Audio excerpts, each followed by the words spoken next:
Well, thank you guys for coming. We're going to get started now with actually our first Prime lecture. I want to introduce Dr. Armstrong, who is the Vice Dean of Education here Vice at Chair. Vice Chair. Not in the Dean's office. Not in the Dean's office, Vice Chair of Education at Emory. She's been very helpful to us, really to all of you guys, helping support the residency program. And so she's going to talk to us about working with your mentor and maximizing that relationship. So thank you, Dr. Armstrong. And I'm told that I have to stand here and I have to look at the camera. And thank God you guys are sitting right behind the camera. But this isn't my usual style. But I think mentorship is one of the really key things for any research relationship or, frankly, any career relationship. So I wanted to give the Mentoring 101 talk. We actually give this every year to the ID Fellows. And I stole a whole bunch of slides from Anish Mehta, so I want to acknowledge him here. So there's lots of different types of mentors. You can have research mentors, and that's what we think about a lot. But frankly, just as important are career mentors, clinical mentors, your sort of day-to-day mentor, your ego check or your ego boost mentor. It's really important and helpful to have lots of different mentors that you can use in lots of different circumstances. And all of those can open up unique opportunities. I can't begin to tell you sort of how much my growing mentorship team has done for me. So how do you find a mentor? And Joe has created this fantastic Prime program, which is one way to start finding a mentor, but you need to actually start thinking about it yourself and do a little bit of introspection. So what you want to think about is what interests you and what career do you want? If you want a career that is an NIH-funded career, that's very different than if you want to be a clinician educator, and you want to be very frank with yourself about what you want. If you aren't sure what kind of research you want to do, but you think it might be something that you want to do, don't just think, okay, I'm going to give basic research a try, but look for like the role model that you might want to be like, someone who has a career you might want to emulate, somebody who has a long-term interest that is in the same direction as you. And then a really key piece is who has availability. You can find the most senior, fantastic person that you would like to be like someday, but if they're not available to meet with you regularly, they are not going to be a good mentor. Similarly, look for who has a track record, who really likes to do this and who cares about bringing up younger physicians. The track record is key. Talk to other people, see what they've done with respect to putting trainees on publications. And it's okay to kind of interview your prospective mentor candidate. You don't have to meet somebody and then feel like you're committed just by the act of making a meeting. But ultimately, this is advice I give all the time. You may have a particular, people will come to me and they'll say, I want to do something about the intersection of malaria and TB, for example. And there's one person in the institution who might be able to do that. But what you want to do instead of being so specific is pick a project for the mentor, not for the project, meaning find the person who's the best mentor in the general area that you're interested in and grab the best mentor. Don't worry about having the exact project that you want to carry on for the rest of your career. You have lots of time to get to that, but good mentorship makes all the difference in the world. So this is a little bit like the dating game. Now, you've chosen a good mentor. That's the easy part. Now you have to get the relationship started. So again, think about yourself. What is your actual learning style? Some folks want really structured directive guidance. Early in my career, I really wanted somebody to hold my hand and tell me exactly what my next steps were to some extent. Some people find that kind of micromanagement frustrating and want to be more independent, but be honest with yourself about what you're capable of. And when you start out, oftentimes you need more help rather than less.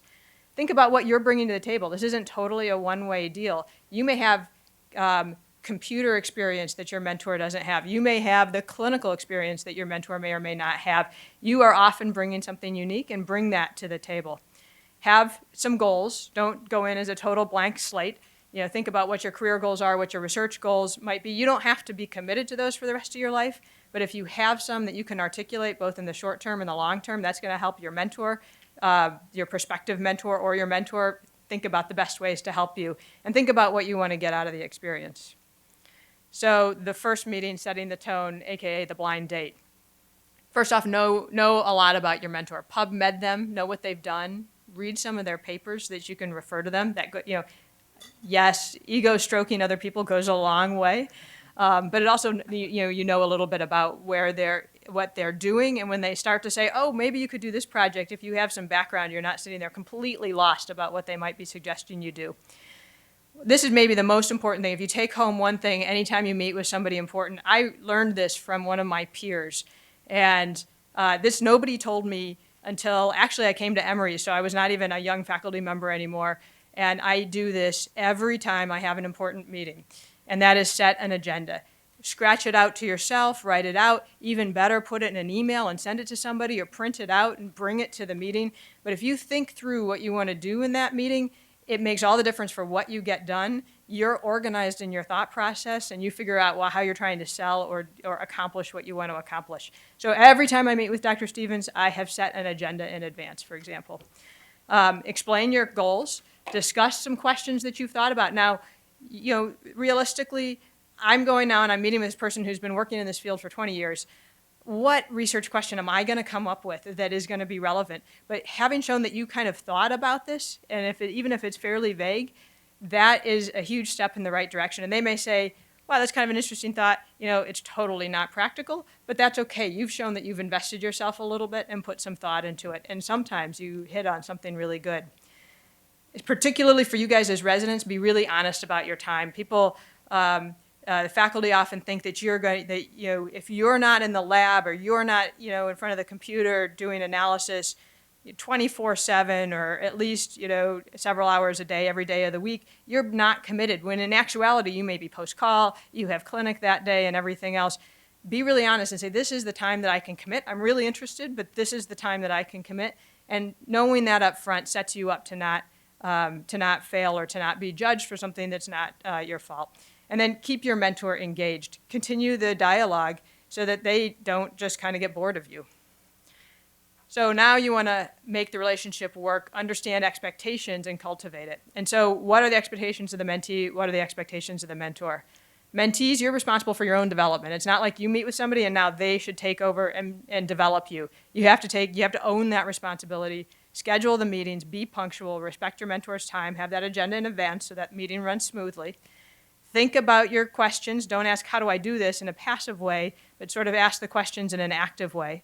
Teach your mentor new data and literature. One of my colleagues had a mentor who was a surgeon and really could bring very different things to those meetings that his surgical mentor, who was a scientist but hadn't thought about in the clinical world, and listen to the criticism and make changes. On the flip side, your mentor has responsibilities too. They need to be vested, they need to be available, they need to be following your progress, they need to follow up on your concerns, give you feedback, advocate and network for you. This is huge. Develop other opportunities, and if they can't, direct the mentee to others that can help. And you want to see, again, that investment in you, or it might be not a mentor relationship worth continuing. Face-to-face time is key. Sitting down in front of somebody makes all the difference. And again, another really key tip, set a standing meeting. Say, okay, can we set a time? Maybe it's every Tuesday at 5 o'clock, or maybe it's every third Tuesday at 5 o'clock. Get something on the books. And they may cancel that periodically, or you may have to cancel that periodically. But if that time's on the calendar, it's sort of reserved for you. And it leads to that, okay, we should meet again. Well, my next chance is like 4 weeks out, and that just becomes a longer and longer interval before you have time to sit down. At your meeting, be positive, be goal-oriented, and remember, if you get asked a question, follow up on that and send something back. Which is, again, what sounds like a little thing, but a piece that I've learned, and I do mostly, but not always, but I ought to do always, which is after the meeting, follow up with an email and say, this is essentially what I heard, or these are my next steps after our meeting, here's what I see as my next steps, and I'm going to accomplish these, and this is the time frame I'm going to accomplish them in, or you were going to go call that other person for me to help set this up.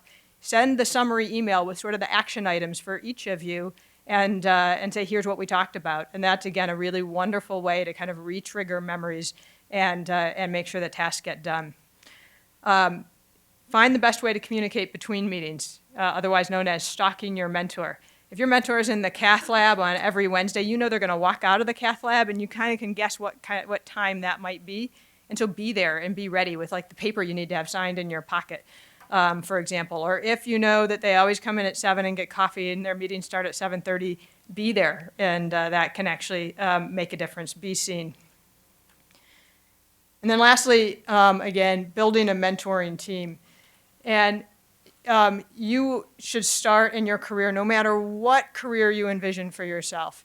Private practice, academics, clinical research, being a parent and a doctor, no matter what it is that you're thinking of doing, developing a mentorship team is key. And that team includes your mentors, who may be your scientific mentors or something, and maybe your champion, the person who's going to kind of always network and get you out there. They may not have a ton of time for you to sit down, but they will bring you up and say, so-and-so would be great on this committee. Peer supporters who are going through what you're going through and can help you reflect on that are really, really, really valuable. People a few years older than you who are struggling with the same things, again, work-life balance is a biggie. Having mentorship about that, actually really, really helpful. A coach, I have a person that I call who's in Rhode Island now, and I say, I've got this really difficult meeting coming up, and here's who the personality's for, and how should I handle that? I actually call this person in Rhode Island and talk that through. They're sort of my coach through those kinds of things. This was somebody who used to be an Emory faculty member. Build your mentorship team. It takes a village, and it again makes your life really much richer and much more fun. So in summary, this is, again, just a brief sound bite for you guys. But remember that mentoring is an evolving relationship. It takes time, attention, and both people have to be invested. Know yourself and be honest about what you want to achieve. Set your agenda. Use your mentor to help develop ideas.